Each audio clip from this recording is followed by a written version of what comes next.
લખપત તાલુકાની ગડુલી સીટ પર વિજયી ઉમેદવાર પ્રતિનિધિ અબ્દુલભાઈ તથા દયાપર જિલ્લા પંચાયત સીટ પર વિજયી ઉમેદવાર પ્રતિનિધિ મોડભાઈના ભવ્ય વિજય બાદ સમગ્ર તાલુકામાં આનંદ અને ઉત્સાહનો માહોલ જોવા મળ્યો હતો।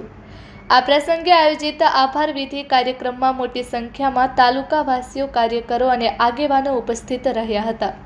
વિજયી પ્રતિનિધિઓએ પોતાના સંબોધનમાં જણાવ્યું હતું કે આ જીત માત્ર વ્યક્તિગત નથી પરંતુ સમગ્ર જનતા અને વિકાસની જીત છે। તાલુકાની પ્રજાએ વિકાસ પર વિશ્વાસ મૂક્યો છે, જે બદલ અમે હૃદયપૂર્વક આભાર વ્યક્ત કરીએ છીએ।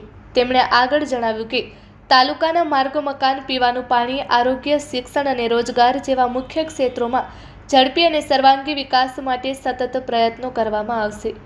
લખપત તાલુકામાં બાકી રહેલી સુવિધાઓને પૂર્ણ કરવા માટે પ્રાથમિકતા અપાશે।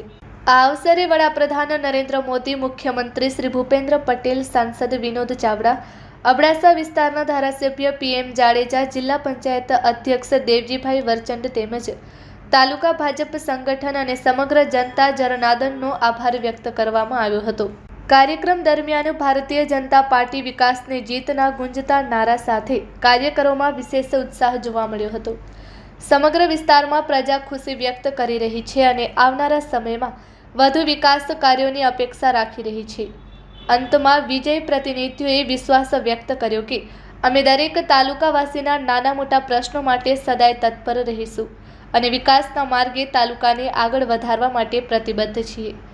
Report by Adam Notiyar, Kutch care TV news.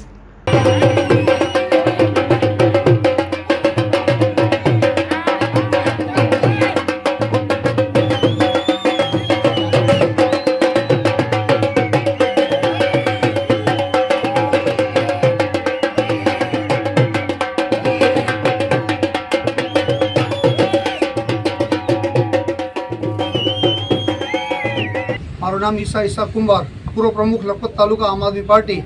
હાલે આ ચૂંટણીના સમીકરણો જોઈ ને મેં ભાજપ જોઈન કરી છે અને પહેલો તો એ ખુલાસો કરી દઉં કે જોઈન કરવાનું કોઈ પણ વિલન મારો રૂપિયા લાલચ નથી, કોઈ ભય નથી।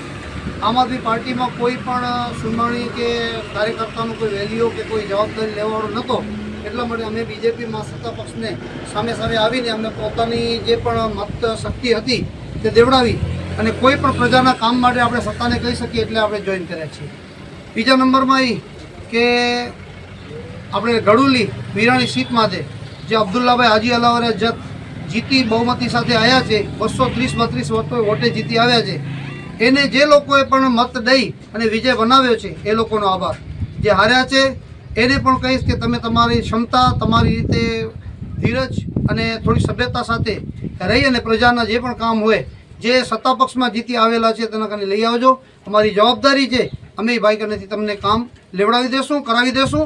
ને ત્રીજા નંબરમાં એ વસ્તુ કે જિલ્લા પંચાયત દયાપર 2 નંબર જે સુમરા મોડભાઈ જાફર જીતીને આવ્યા અને 1312 વોટેથી જે વિજેતા બન્યા છે એના માટે જે વોટ આપ્યા એ બધે મતદાતાઓનો આભાર માનું છું કે અમારી નેતૃત્વમાં, અમારી મહેનતમાં કે જે કાર્યકર્તાઓ હતા એની મહેનતમાં જે વોટ મળ્યા છે એ બદલ અમે આભાર માનીએ છીએ। બીજા નંબરમાં જેટલા પણ મોડભાઈ જાફરની જિલ્લા પંચાયતમાં લડાકુ યોદ્ધા, જે કાર્યકર્તા સત્યતા, ઈમાનદારી અને સચ્ચાઈ સાથે જે લડી રહ્યા હતા, મહેનત કરી રહ્યા હતા, એ લોકોની લાગણીથી જે બીજેપીને વોટ મળ્યા છે, લાગણીથી જ વોટ મળ્યા છે। કોઈ પણ પૈસાના બરમાંથી કે કોઈ લાલચમાં નથી મળ્યા।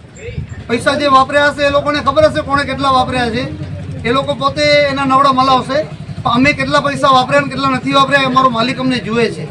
ખોટો ભ્રમ ન ફેલાવવું જોઈએ, ખોટો ભાઈચારાને ધાક ન દેવું જોઈએ।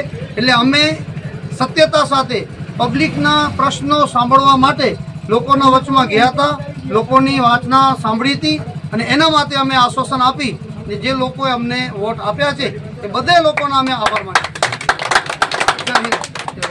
વિકાસ કરે છે, વિકાસ આપણે અત્યારે ગણીએ તો આપણો સાંજ સુધી વિકાસના કોઈ કામ આપણે પૂરા ન થાય એટલા કામ છે। પણ પ્રતિનિધિ ઉમેદવાર તરીકે હું બધા મતદારોનો આભાર માનું છું।